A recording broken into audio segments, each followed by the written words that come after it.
తీరా ఆ వలలు లాగుతుంటే కూడా ఎన్ని చేపలు ఒకటా రెండా లాగినా కూడా చాలా బరువైపోయింది వాళ్ళకి లాగడానికి. అంటే అంత విస్తారంగా చేపలు పడినాయి. వాళ్ళు నమ్మడం వలన మాత్రమే ఆ కార్యం జరిగింది. నీవు కూడా ఈరోజు దేవుడు నీ జీవితంలో చేసేటువంటి కార్యాలను గానీ, నష్టం వచ్చిందని దేవునిలోకి రాకుండా నీవు అలాగే ఉండకుండా దేవునిలోకి వస్తూ దేవుని యందు విశ్వాసం ఉంచితే గనక నీ జీవితంలో కూడా అటువంటి గొప్ప కార్యాలు జరుగుతాయని దేవుడు ఈరోజు మీతో చెప్తున్నాడు. ఏంటి ఆయన అనేది ఒకటే మాట, నీవు మాట విను.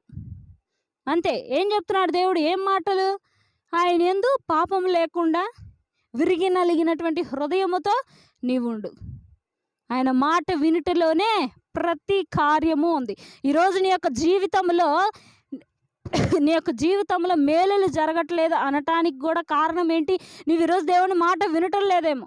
దేవుని మాట వినకుండా